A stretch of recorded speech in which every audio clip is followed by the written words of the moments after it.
The Great Depression was a worldwide economic crisis. On October 29, 1929, the stock market crashed. This day is known as Black Tuesday. On Black Tuesday, the market lost $14 billion. The international trade plunged more than 50%. $30 billion, along with 16 million shares, all vanished into thin air. Unemployment rose to 25%, meaning 1 in 4 people did not have a job.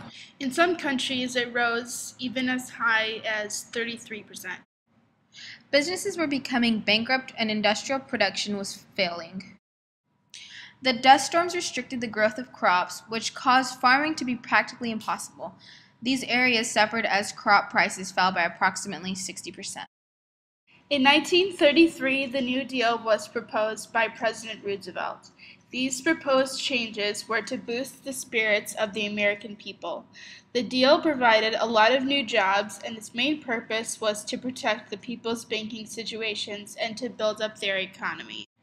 The Civil Works Administration was put into place by the New Deal. It created manual labor jobs for the unemployed, which was roughly 8 million for the duration of the hard winter. These jobs included construction work and making buildings and bridges. It ended March 3, 1934, after spending $200 million a month and giving jobs to 4 million. Arthur Rothstein was born in 1915 in New York City. He studied at Columbia University and started their camera club. His photographic expertise attracted a professor, Roy Stryker, who offered him a good job. Remember, this was during the Great Depression, and he took it. 20-year-old Arthur was sent out on his first assignment as a photographer in the summer of 1935. He traveled the country documenting the plight of Americans trying to survive the Depression years. He photographed a lot of people during the Dust Bowl storms who were trying to migrate from those areas. The Dust Bowl was a period of time in the 1930s when there were harsh dust storms and drought that drove families from their homes and farms. These dust storms were brought on from farmers not using preventative techniques to block windstorms and other natural disasters, along with long periods of drought.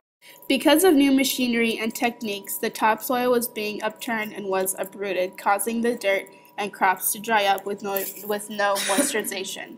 With no food and nowhere to go, thousands of families had to migrate to places like California, but because this was during the Great Depression, the economy had almost nothing to offer them. They had to become migrant workers, traveling to different farms, looking for jobs, and surviving by harvesting crops. Arthur was still working as a photojournalist when the U.S. was preparing for the war. He was a part of the Farm Security Administration, which became the Office of War Information. He traveled around documenting for 5 years before he searched for a job at Look magazine as a photographer. Following the war, there were many struggling and lost families along with Holocaust survivors. Arthur photographed them in their living conditions. Arthur was a pivotal character and figure in the social and economical realm of the Great Depression era. What he documented as a photojournalist brought many unseen things to the world, from the Dust Bowl and famines to the war and the aftermath, and the struggling families and society throughout. Ben Shahn was born in Kaunas, Lithuania in 1898. When he was 8 years old, his family immigrated to Brooklyn, New York.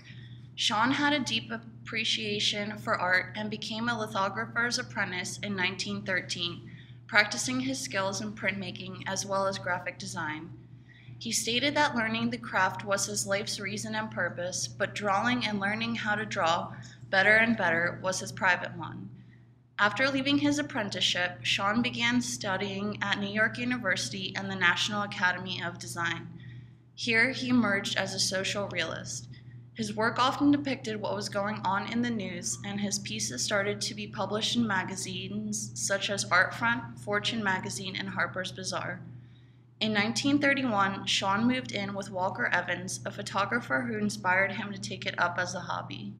Shahn, however, was so impressed by photography, claiming it was an instant sketchbook, and it was hard for him to put the camera down. Still unwilling to give up his life as an artist, Sean worked for the Public Works of Art project, painting murals depicting anti-Semitism and working conditions of the poor, until he was approached by the Farm Security Administration. He landed a job working with a small group of photographers, including Arthur Rothstein, Russell Lee, Walker Evans, and Dorothea Lange. Their main goal was to publicly show the conditions of rural poor across America, especially taking into account the effects of the Depression had on the population, stretching from Pennsylvania and Delaware to 10 other southern states. Dorothea Lange was born in Hoboken, New Jersey. She studied photography at Columbia University in New York City. In 1918, she moves to San Francisco and worked as a portrait photographer. Lange's photographs humanized the consequences of the Great Depression and influenced the development of documentary photography. Before the Great Depression, she had a successful portrait studio business. With the onset of the Great Depression, Lange turned her camera lens from the studio to the streets. Her studies of the unemployed and homeless people captured the attention of local photographers and led her to employment with the Federal Resettlement Administration, which was later called the Farm Security Administration. The photograph of the migrant mother is one of the best-known images during the Great Depression. Dorothea Lange said, "I saw and approached the hungry and desperate mother, as if drawn by a magnet. I do not remember how I explained my presence or my camera to her, but I do remember she asked me no questions." He was a composer and an American photographer who worked for the FSA.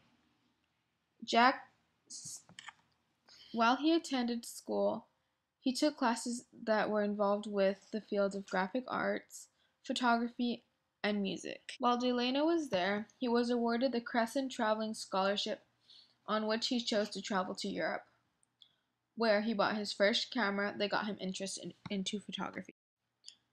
After graduating from Pennsylvania, Delano proposed a photographic project to the Federal ACT program. He was given a conditioning job by Roy Stryker, and shortly after began working for the FSA. During his time working for the FSA, he worked with photographers such as Walker Evans, Dorothea Lange, and Gordon Park. Before working at the FSA, Delano had done his own processing and developing, but did neither at the FSA. Many years later, Delano died on August 12th of 1997.